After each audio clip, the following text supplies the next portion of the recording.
Cette fois, nous vous proposons de partir à la découverte d'une légende moderne de l'aviation. Un véritable géant des airs, détenteur de plus de 240 records du monde, mais à l'histoire contrariée. Voici l'Antonov AN-225 Mriya, l'avion le plus grand et le plus puissant jamais construit. Pour comprendre les raisons qui poussèrent à la création de ce géant des airs, il faut revenir au début des années 70. En 1972, les Américains annoncent le développement d'une navette spatiale, destinée à doter les États-Unis d'engins réutilisables pour la mise en orbite de satellites et le transport d'astronautes.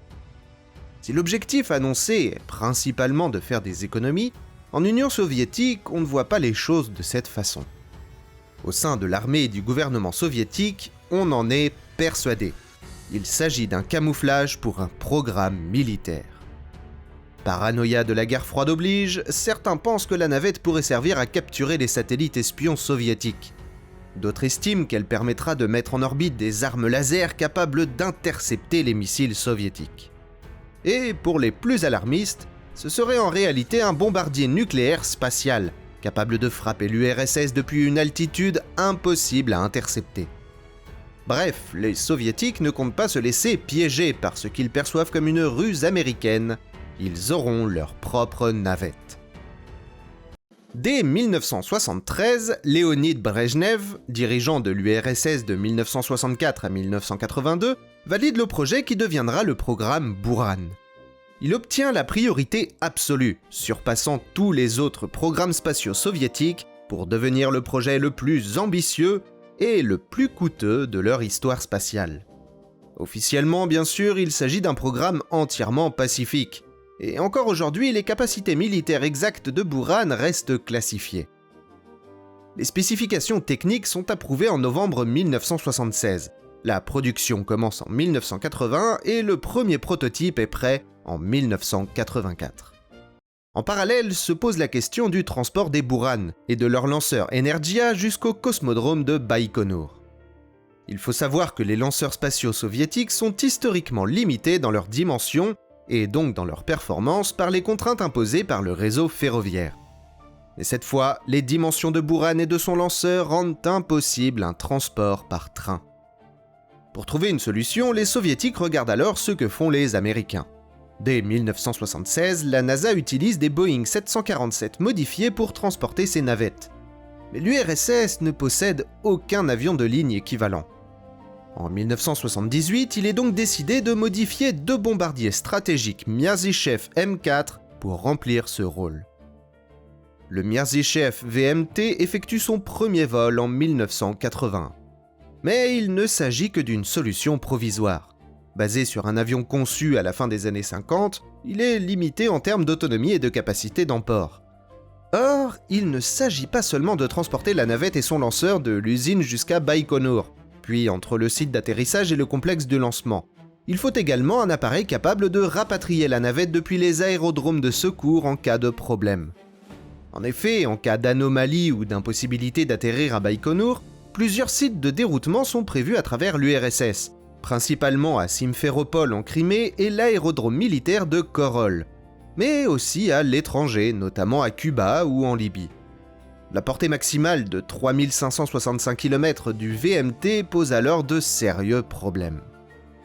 Ainsi, dès 1984, les autorités soviétiques ordonnent le développement de ce qui deviendra le plus grand et le plus puissant avion jamais entré en service jusqu'à aujourd'hui, l'AN-225. La tâche de développer un successeur au VMT est confiée au bureau d'études Antonov. Ce n'est pas un hasard puisqu'il vient tout juste d'achever l'AN-124, alors le plus grand avion en service au monde. Les ingénieurs se retrouvent donc à travailler sur un appareil encore plus gigantesque, capable d'emporter au minimum 231 tonnes de charge utile, soit presque le double de l'AN-124 et près de 5 fois celle du VMT. Étant donné que sa mission principale est de transporter la navette Buran et le lanceur Energia, les délais de développement imposés sont extrêmement courts. Il ne s'écoulera ainsi que 4 ans entre le début du projet et le premier vol, contre 11 ans pour l'AN-124. Pour réduire au maximum les délais et les coûts, Antonov ne repart pas de zéro. Les ingénieurs prennent la N124 comme base. Le fuselage est allongé pour augmenter la capacité de charge, l'envergure des ailes est agrandie et 2 réacteurs supplémentaires sont ajoutés. Le train d'atterrissage est également renforcé et porté à 32 roues. En revanche, bien qu'initialement prévu, la porte cargo arrière est finalement supprimée afin de réduire le poids. Le chargement et le déchargement se font donc uniquement par l'avant. Le résultat est un véritable géant des airs. 84 mètres de long, 88,4 mètres d'envergure, 18 mètres de haut et une surface à l'air de 905 mètres carrés. Le tout pour un poids à vide de 285 tonnes et une masse maximale au décollage de 600 tonnes, portée à 640 tonnes après sa modernisation en 2000. À titre de comparaison, le deuxième plus gros avion à être entré en service, l'Airbus A380, mesure 72,72 mètres de long pour 370 tonnes à vide et 575 tonnes max au décollage. La N124 affiche quant à lui 181 tonnes à vide pour 400 tonnes au décollage. On peut également évoquer le célèbre avion Hughes H4, qui, malgré une envergure plus grande, reste bien plus court et beaucoup plus léger, avec seulement 66,65 mètres de long pour 122 tonnes. Grâce à cela, la N125 dispose d'une capacité de charge maximale d'environ 250 tonnes. Il pourrait donc littéralement transporter un AN124, un record encore inégalé. Il peut transporter cette charge dans une soute de 43 mètres de long sur 6 mètres 40 de large, d'un volume total d'environ 1300 mètres cubes. Cette soute est pressurisée et isolée phonétiquement. Bien que ses dimensions soient impressionnantes, elles restent insuffisantes pour y faire entrer une navette spatiale. Concevoir un avion capable serait totalement irréaliste. La N225 reprend donc la configuration de transport dorsal déjà utilisée avec le VMT, avec plusieurs points d'ancrage prévus à cet effet. C'est également la raison de son grand double empennage. En effet, transporter de telles charges sur le dos, et les perturbations aérodynamiques en résultant, auraient rendu inefficace un empennage classique comme celui de la N124.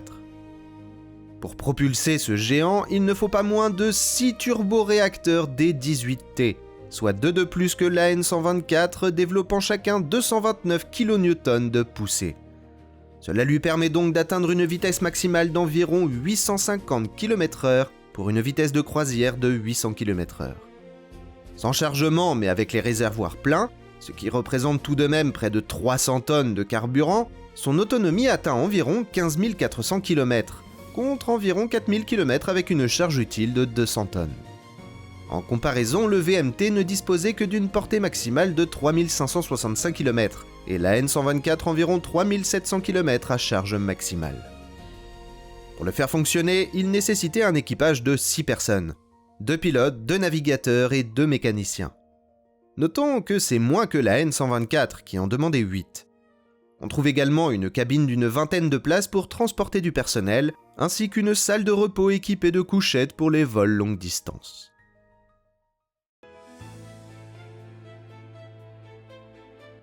Le premier AN225 sort de l'usine Antonov de Kiev, en République socialiste soviétique d'Ukraine, le 21 décembre 1988, alors qu'un second exemplaire est déjà en cours de construction.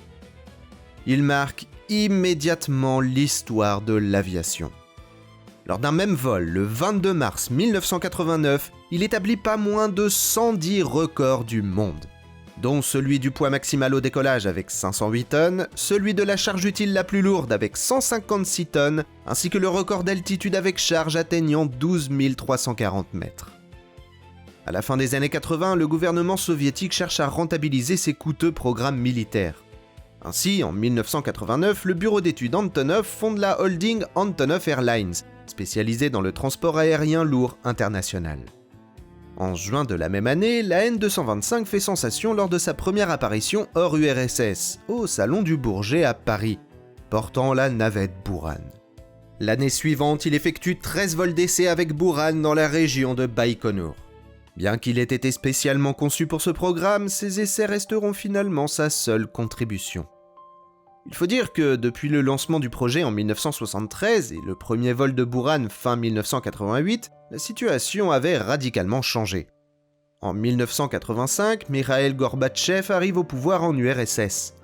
Face à la situation catastrophique du pays, il lance alors d'importantes réformes économiques et sociales, connues sous le nom de perestroïka, la reconstruction, combinées à la glasnost, qui prône la transparence et une certaine démocratisation. Il défend également la normalisation des relations avec les États-Unis. Autant dire qu'un programme de navette spatiale à objectif secrètement militaire n'est pas franchement en accord avec ses idées. Ainsi, après un premier et unique vol le 15 novembre 1988, entièrement automatique sans équipage, le programme Energia Buran est suspendu en 1990. Et il ne reprendra jamais. Entre-temps, la navette américaine avait décollé en 1981, et l'accident de Challenger en 1986 avait refroidi l'intérêt pour ce type d'engin. De plus, les coûts d'utilisation de Buran étaient exorbitants. Plus d'1 milliard de dollars par lancement, contre environ 450 millions pour la navette américaine, pourtant déjà loin d'être économique. Si cela pouvait se justifier pour un programme militaire secret, ce n'était plus viable surtout dans une URSS en crise. Mais cela ne signe pas la fin de la N225. Après tout, le premier exemplaire est déjà terminé et le second est en construction. Avant même la suspension officielle de Buran, les soviétiques lancent en 1988 le projet de système de transport aérospatial réutilisable. L'idée, abandonner les navettes lancées par fusée au profit d'un avion orbital lancé directement depuis la N225. Cela permettrait de se passer de cosmodromes, de simples aérodromes suffisants, tout en rendant la majorité du système réutilisable. L'objectif est clair. Réduire les coûts pour ravitailler et acheminer les équipages vers la toute récente station Mir, entrée en service en 1986. Pour ce rôle, une version modifiée appelée AN325 est envisagée, avec une envergure accrue et 2 moteurs supplémentaires pour emporter l'avion orbital. On peut également évoquer l'improbable projet Antonov AKS. Imaginé pour lancer l'avion spatial Tupolev OOS, il s'agissait de relier 2 fuselages d'AN225 afin de placer l'appareil sous une aile centrale, le tout propulsé par 18 à 40 moteurs.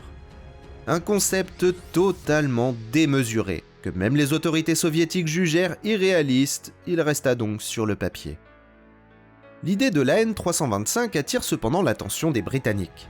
Dans les années 80, British Aerospace travaille également sur un avion spatial réutilisable, le programme HOTOL, mais se heurte à des difficultés financières. L'ESA est alors concentrée sur Ariane 5 et sur son propre projet de navette Hermès. En 1989, le gouvernement britannique cesse de financer HOTOL, poussant British Aerospace à explorer une version plus économique, en collaboration avec les soviétiques autour de la N325. Nous sommes alors en 1991.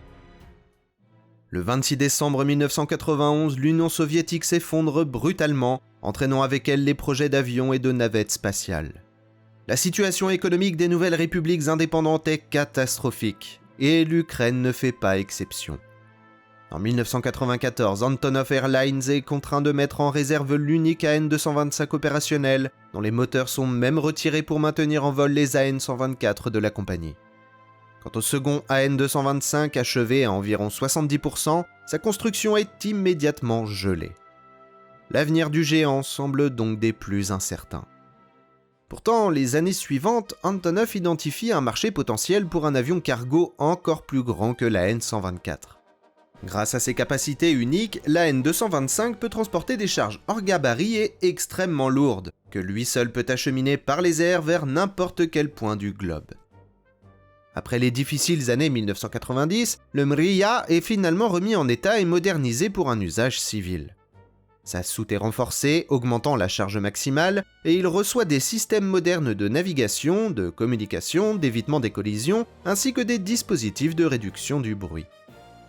Il reprend les airs en mai 2001 après 7 années d'immobilisation. Revenu en force en septembre 2001, il établit 124 records du monde et 214 records nationaux, notamment de vitesse, d'altitude et de charge transportée. Lors de ce vol, il transporte 5 chars pour une masse totale de 253,82 tonnes, battant son propre record de 1989 tout en atteignant 10 750 mètres d'altitude à une vitesse de 763 km/h. La N225 Mriya devient alors une pièce maîtresse d'Antonov Airlines, transportant des marchandises impossibles à acheminer pour tout autre avion. Il est également très apprécié des organisations humanitaires, qui profitent de sa capacité exceptionnelle pour envoyer rapidement du matériel et des vivres aux victimes de catastrophes.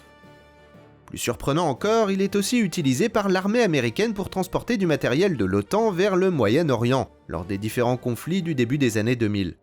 Un paradoxe quand on se souvient des raisons pour lesquelles il a été créé. Véritable ambassadeur volant de l'Ukraine, il est une source de fierté nationale, encore renforcé lorsqu'il adopte en 2009 sa livrée bleue et jaune aux couleurs du drapeau ukrainien. Légende vivante de l'aviation mondiale, il est extrêmement populaire auprès des passionnés, au point que chacune de ses rares escales devient un événement. Au total, la N225 détient environ 250 records du monde, un cas unique dans l'histoire de l'aviation. Impossible de tous les citer, mais évoquons quelques vols notables. En août 2009, il établit le record de la plus lourde charge unique jamais transportée par avion, en acheminant un générateur de 190 tonnes de Francfort à Erevan. En juin 2010, il réalise le transport du chargement le plus long de l'histoire, avec 2 pales d'éoliennes de 42 mètres chacune entre la Chine et le Danemark. Puis, entre le 10 et le 15 mai 2016, il relie l'Ukraine à l'Australie sur plus de 15 500 km, en 4 escales, transportant un générateur de 117 tonnes. De 2019 au début de l'année 2020, il subit une révision majeure de 18 mois. Il en profite pour recevoir de nouveaux moteurs ainsi qu'un système modernisé de gestion et de contrôle de l'énergie. Lorsqu'il reprend du service en avril 2020, le monde est alors plongé dans la pandémie de Covid-19. La N225 est rapidement mobilisée pour transporter des fournitures médicales depuis la Chine vers plusieurs pays européens. Mais vous vous demandez peut-être, qu'en est-il du second AN225 ? En 2006, Antonov annonce vouloir relancer la construction du deuxième appareil, resté inachevé dans son hangar depuis la chute de l'URSS. Initialement, son entrée en service est envisagée pour 2008. Mais face à la complexité du projet et son coût, estimé à au moins 300 millions de dollars, les travaux sont reportés à plusieurs reprises, avant d'être finalement abandonnés en 2009. Antonov précise toutefois que la construction pourrait reprendre si un client se présente. L'une des pistes les plus sérieuses vient alors de la Russie. Le ministre russe de la Défense manifeste à plusieurs reprises son intérêt pour l'achèvement de l'appareil et son acquisition, mais sans jamais parvenir à réunir le financement nécessaire. En 2013, il est aussi question d'utiliser le Mriya pour un nouveau programme d'aviation spatiale russe, un projet qui lui aussi n'aboutira jamais. En mai 2016, Antonov évoque même la possibilité d'une production en série, une déclaration qui semble particulièrement optimiste, pour ne pas dire irréaliste. En réalité, quelques mois plus tard, Antonov signe une lettre d'intention avec la société chinoise Aerospace Industry Corporation of China pour achever le second AN225 et l'envoyer en Chine. L'idée serait de l'utiliser comme plateforme de lancement pour mettre en orbite des satellites commerciaux. Mais dès l'année suivante, les Chinois se désintéressent du projet. Comme l'explique en 2019 le président d'Antonov, Alexander Donets, terminer le deuxième AN225 serait extrêmement coûteux, car l'appareil devrait être entièrement repensé. La cellule de base a alors près de 30 ans, et si un tel investissement peut se justifier dans un programme spatial, il est quasiment impossible à rentabiliser pour le simple transport aérien commercial.